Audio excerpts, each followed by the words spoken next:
If you eat grocery apples straight from the bag, you might be biting into more than fruit.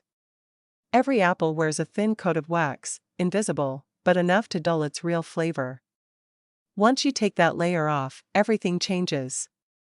Let's start cleaning. Step 1. Start by boiling a pot of water, enough to submerge your apples briefly. You don't need a roaring boil, just hot enough that steam starts to rise. Step 2. Add about a quarter cup of vinegar to the pot. It's optional, but it helps break down that wax faster. Step 3. Drop each apple in one by one. Count slowly to 10, no longer. You're not cooking them, you're just softening the wax so it loosens from the skin. Step 4. Pull the apple out and immediately grab a clean, coarse towel. Rub it firmly while it's still warm. You'll see the shine fade, that's the wax lifting off. This buffing step does most of the work. See the difference?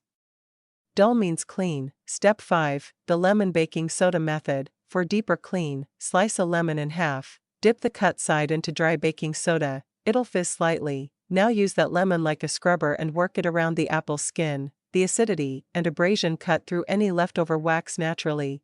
Step 6. Rinse again. Give each apple a quick dunk in your leftover hot water, then rinse and clean. Cool water to wash away any baking soda or vinegar. Step 7. Dry thoroughly. Lay them out on a towel and dry completely. A dry surface helps the skin stay crisp. Try it once and you'll taste the difference instantly. Drop a like, share it around, and make sure you're subscribed for more no-nonsense food tricks.